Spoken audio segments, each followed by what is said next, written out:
दोस्तों आज की इस वीडियो में हम बात करने वाले हैं कक्षा 7 की सामाजिक विज्ञान की पाठ्य पुस्तक सामाजिक एवं राजनीतिक जीवन के पहले अध्याय समानता के बारे में।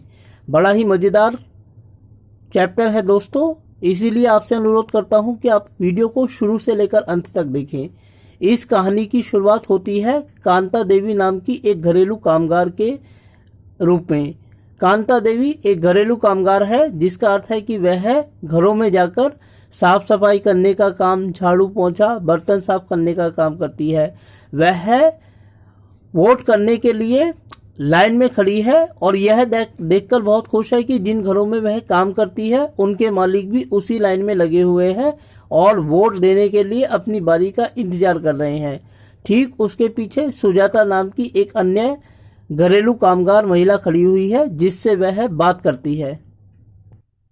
तो दोस्तों यह है वोट करने के लिए वह लाइन जिसमें कांता देवी खड़ी हुई है और उसके साथ अलग अलग पेशों के लोग, अलग अलग इलाकों से आए हुए लोग, अलग अलग सामाजिक, आर्थिक और शैक्षिक पृष्ठभूमि के लोग एक ही लाइन में खड़े हैं।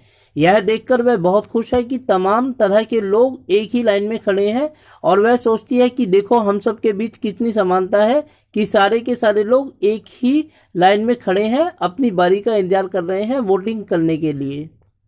क्योंकि सुजाता जो ठीक उसके पीछे खड़ी हुई है वह भी घरेलू कामगार का कार्य करती है, इसीलिए वह बीच बीच में उससे बात भी करती जा रही है और अपनी खुशी को प्रकट कर रही है। वह बताती है कि जिन घरों में वह काम करती है और जिस इलाके में वह रहती है वहां के बहुत सारे लोग इसी लाइन में लगे हुए हैं।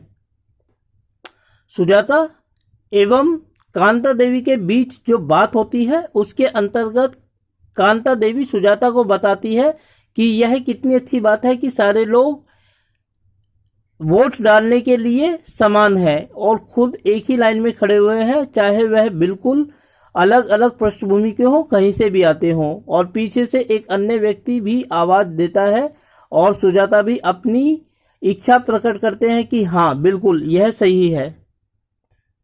लाइन में लगे लगे कांता देवी का नंबर आ जाता है और सुजाता उसको कहती है कि अब तेरी बारी है। कांता देवी अपने मन में यह विचार करती है कि वह उस इंसान को वोट देगी जिसने उसके इलाके में पानी की लाइन लाने का वादा किया है। मतलब यह है कि अब यह उसकी इच्छा है कि वह किसको चुनेगी या किसको नहीं चुनेगी, इसीलिए वह पूरी तरीके से आजाद है और दूसरे लोगों की तरह समान है, बिल्कुल बराबर है। तो दोस्तों कुछ ही देर के बाद कांता देवी अपना वोट डाल देती है और सुजाता भी अपना वोट डाल देती है। जैन साहब जिनके घर में कांता देवी काम करती है वो गाड़ी में बैठकर जाते हैं और जाते जाते कांता देवी को बोल जाते हैं कि बाद में आना काम करने के लिए घर पर, और कांता देवी जी साहब कहकर नमस्ते बोल देती है। वोटिंग डालकर पोलिंग बूथ से वापस घर जाते समय कांता देवी सुजाता को बताती है कि उसकी जो बेटी है वह बुखार में तपी हुई है, उसको बुखार हो रहा है, इसीलिए उसे अपनी बेटी को अस्पताल लेकर जाना है। लेकिन अस्पताल जाने से पहले यह जरूरी है कि वह जैन साहब के घर पर काम कराए, क्योंकि उसको अस्पताल ले जाने के लिए पैसों की जरूरत है, इसीलिए वह जैन साहब से कुछ पैसे भी ले आएगी। घर पहुंचकर कांता देवी देखती है कि उसकी बेटी को बुखार हो रहा है, इसीलिए वह उसको थोड़ी दवाई पिलाती है और साथ ही कहती है कि जब वह शाम को काम पर से लौटकर आएगी तो उसको अस्पताल ले चलेगी। कांताबाई सोचती है कि उसकी बेटी बार बार बीमार क्यों ना पड़े, क्योंकि जिस बस्ती में वह रहती है वह एक गंदी बस्ती है, साफ सफाई की कोई व्यवस्था नहीं है, इसीलिए कूड़ा कबाड़ा इधर उधर फैला रहता है और ऐसे माहौल में बीमारियां ज्यादा फैलती है, लोग ज्यादा बीमार पड़ते हैं। इसीलिए वह मानती है कि उसकी बेटी का बीमार होना लाजमी है। उसके बाद कांता देवी जैन साहब के घर में साफ सफाई करने के लिए जाती है, जहां घर की मालकिन उसको हुक्म सुनाती है कि घर के कोनों को अच्छी तरह से साफ करना है। इसी बीच कांता देवी अपनी मालकिन से कुछ पैसे उधार मांगती है एडवांस में। हालांकि जो मैडम है, मालकिन है, वह उसको उधार पैसे दे तो देती है, परंतु वह उसको यह हुक्म भी सुनाती है कि वह बार बार एडवांस में पैसे उधार लेने की आदत ना बनाए। यह गलत आदत है। और कांता देवी, जिसकी बेटी बीमार है, जिसको उसे अस्पताल ले जाना है, वह बोलती है कि ठीक है मैडम, नहीं मांगूंगी। सुबह वोटिंग की लाइन में कांता देवी ने समानता की जिस अवधारणा का विश्वास किया था, शाम तक आते आते उसकी समानता की वह विचारधारा पूरी तरीके से टूट जाती है। वह अपनी बच्ची को हॉस्पिटल की लाइन में लगे लगे बार बार यह आश्वासन देती है कि बस उसका नंबर आने वाला है, और साथ ही वह यह भी सोचती है कि यह लाइन उस लाइन से कितनी अलग है जिसमें वह सुबह लगी थी, क्योंकि उसी लाइन में जैन साहब और उसके इलाके के तमाम बड़े और छोटे लोग एक साथ लगे थे। लेकिन वह यह भी सोचती है कि क्या कभी अपने बच्चे का इलाज कराने के लिए जैन साहब को इस तरीके की अस्पतालों की लाइनों में खड़ा होना पड़ता है? नहीं। इसलिए सुबह उसको वोटिंग डालने के लिए जिस लाइन में समानता की अवधारणा का अनुभव हुआ था, वह शाम तक आते आते पूरी तरीके से मिट जाता है। तो दोस्तों, ये थी कांताबाई की कहानी, जिसने वोटिंग की लाइन में खड़े होकर समानता की अवधारणा का अनुभव किया, और शाम होते होते उसको समानता की जो वास्तविकता है, भ्रम है, उसका भी अनुभव हो गया। अब सवाल यह आता है कि हम समानता की अवधारणा पर कांताबाई की कहानी से क्या निष्कर्ष निकाल सकते हैं? दोस्तों, समानता की अवधारणा पर कांताबाई की कहानी से हम दो निष्कर्ष निकाल सकते हैं।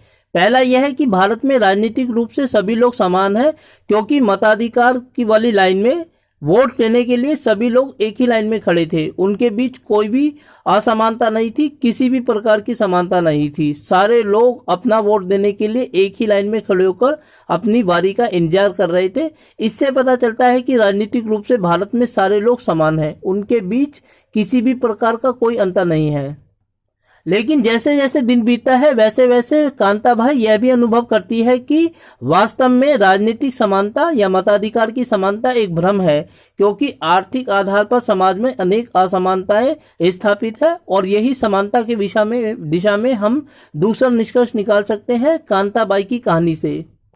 दोस्तों, भारत में वोट देने के लिए जो समानता है, वह सार्वभौमिक वयस्क मताधिकार के अंतर्गत स्थापित की गई है। लेकिन अब सवाल यह आता है कि ये सार्वभौमिक वयस्क मताधिकार क्या है? तो सार्वभौमिक वयस्क मताधिकार उस मताधिकार को कहा जाता है जिसके अंतर्गत उन सभी लोगों को वोट करने का अधिकार प्रदान किया जाता है जो 18 वर्ष की आयु पूरी कर चुके हैं, और उनके साथ किसी भी आधार पर किसी भी प्रकार का कोई भेदभाव नहीं किया जाता। वे चाहे किसी भी धर्म के हों, किसी भी जाति के हों, किसी भी लिंग के हों, शहर में रहते हों या गांव में रहते हों, लड़की हो या लड़के हों, इससे कोई मतलब नहीं है। यदि वे 18 वर्ष की आयु पूरी कर चुके हैं तो अपने देश का प्रतिनिधि चुनने के लिए, अपने देश का प्रशासक चुनने के लिए वे अपने वोट का इस्तेमाल कर सकते हैं, वोट डाल सकते हैं। इसी अधिकार को सार्वभौमिक वयस्क मताधिकार कहा जाता है। दोस्तों, कांताबाई की कहानी में हमने देखा कि राजनीतिक रूप से भारत में समानता स्थापित है, लेकिन वास्तव में हमारे देश में, हमारे समाज में तरह तरह पर की असमानताएं कदम कदम पर स्थापित है। और यदि हम इन असमानताओं को देखें तो हम इनको अनेक आधारों पर वर्गीकृत कर सकते हैं। दोस्तों, इनमें जो पहली असमानता है वह है जातिगत असमानता। हम जानते हैं कि वर्तमान समय में हम शहरों में रहते हैं, इसीलिए जातिगत बंधन हमें ढीले ढाले दिखाई देते हैं। कोई भी लड़का किसी भी धर्म की जाति या लड़की से शादी कर सकता है, या कोई भी लड़की अपनी मर्जी के किसी भी लड़के से शादी कर सकती है। हम इस बात को आसानी से देख सकते हैं क्योंकि हम दिल्ली जैसे महानगर में रहते हैं। परंतु यदि हम किसी गांव में देखें, ग्रामीण पृष्ठभूमि में देखें, तो हमें ये जातिगत बंधन बहुत सख्त नजर आते हैं, और शहरों में भी ये इतने आसान मामूली नजर नहीं आते हैं। यदि हम किसी अखबार में या किसी मैट्रिमोनियल साइट्स पर जहां वैवाहिक संबंधों के लिए रिश्तों का इश्तेहार दिया जाता है उनको देखें, तो हम जानेंगे कि लोग शादी को लेकर किस तरीके से जातिगत बंधनों में आज भी बंधे हुए हैं। दोस्तों, पाठ्य पुस्तक में ऐसे 3 एडवर्टाइजमेंट दिए गए हैं जो विभिन्न प्रकार की पत्रिकाओं में, समाचार पत्रों में छापने के लिए रखे गए हैं, जो विवाहों के संबंध में हमें जातिगत बंधनों के बारे में जानकारी प्रदान करते हैं। इनमें जो पहला है वह है Kurmi Kshatriya 26/5-4 BSc micro microbio और MSc बायोटेक, B.Ed असिस्टेंट किसर प्राइवेट कॉलेज हेतु सजातीय वर चाहिए। मतलब इस लड़की के विवाह के लिए एक लड़का चाहिए जो उसी जाति का होना चाहिए, किसी अन्य जाति का नहीं। इसके अलावा ब्राह्मण जिजोदिया बुंदेलखंडी ब्राह्मण ध्रुव कौशल गोत्र 30/5 गौर वर्ण MA 3 वर्षों में एवं अन्य डिप्लोमा कोर्स कन्या हेतु वर चाहिए। सर्व ब्राह्मण मान्य है, यानी ब्राह्मण होना चाहिए और ब्राह्मण में भी वह किस जाति का हो इससे कोई मतलब नहीं है। इस प्रकार अखबारों के इन इश्तेहारों में हम देखते हैं दोस्तों कि जातिगत बंधन जो यद्यपि संविधान के द्वारा समानता के आधार पर परवान चढ़ा दिए गए हैं, वो आज भी हमें सख्त रूप में दिखाई देते हैं। और यह एक ऐसा बंधन है, एक ऐसी प्राचीन संस्था है जो कभी भी हमें कमजोर होती हुई नजर नहीं आती। जाति को यद्यपि संविधान के द्वारा बहुत ही आधार मुक्त कर दिया गया है, लेकिन फिर भी शादी विवाह जैसे अवसरों पर यह प्राथमिक रूप से नजर आता है। जो तो दोस्तों जाति के आधार पर ही हम एक और उदाहरण देखते हैं ओम प्रकाश वाल्मीकि का। ओम प्रकाश वाल्मीकि ने अपनी एक पुस्तक लिखी है आत्मकथा, जिसका नाम है झूठन, और अपनी इस पुस्तक में उन्होंने बताया है कि दलित जाति का होने के कारण उनको अपनी जिंदगी में किन मुश्किलों का सामना करना पड़ा। दोस्तों उन्होंने अपने अनुभवों को एक पूरी किताब का रूप दिया है। उसके एक दो अनुभव आपकी इस पाठ्य पुस्तक में समाहित हैं, जिनका बारे में मैं आपको बताता हूं। दोस्तों ओम प्रकाश वाल्मीकि जो थे वो वाल्मीकि कास्ट से संबंधित थे, जो निम्न और दलित जाति मानी जाती थी। 1950 में जब भारत का संविधान लागू हुआ था तो पहली बार उन लोगों को भी स्कूल जाकर शिक्षा देने का अधिकार प्राप्त हो गया था जो अब तक स्कूलों से बाहर थे, जिनको शिक्षा लेने का अधिकार नहीं मिला हुआ था। जब 1950 में संविधान लागू हुआ और ऐसे लोगों को भी स्कूल जाकर शिक्षा लेने का अधिकार दिया गया, तो उनके पिताजी ने गांव के प्रधान से बोलकर उनका दाखिला एक गांव की पाठशाला में करवा दिया। लेकिन दोस्तों पढ़ने के स्थान पर उनसे दूसरे कार्य कराए गए। उनके पिताजी के जाते ही, प्रधान के जाते ही गांव के प्रधानाचार्य यानी प्रिंसिपल ने उनको पेड़ पर चढ़कर कुछ टहनियां तोड़ने के लिए कहा, और जब उन्होंने पेड़ से टहनियां तोड़ ली तो उनको पूरा स्कूल साफ करने का हुक्म सुनाया गया।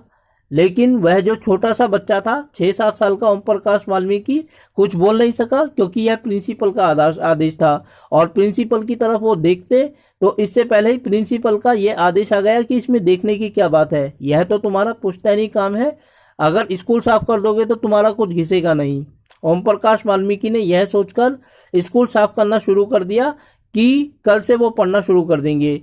लेकिन अगले दिन जब वो स्कूल में पहुंचे तो अगले दिन जाते ही प्रिंसिपल ने फिर से उनको झाड़ू पकड़ा दी। यह देखकर वो बहुत दुखी हुए, और लेकिन फिर भी इस उम्मीद में भी पूरे स्कूल को साफ करने लगे कि कल से वे तो कम से कम उनको पढ़ने का मौका मिलेगा। जब ये सारी बातें सोच रहे थे तभी प्रिंसिपल ने गाली देकर बोला कि जल्दी साफ कर, स्कूल चूड़ा वह जाती थी जिससे वो आते थे, अभी क्लास भी साफ करनी है।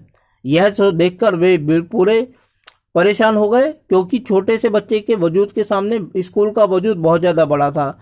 तीसरे दिन उन्होंने यह सोचा कि बिना स्कूल में आकर इस प्रिंसिपल को बिना बताए ही वो क्लास में बैठ जाएंगे।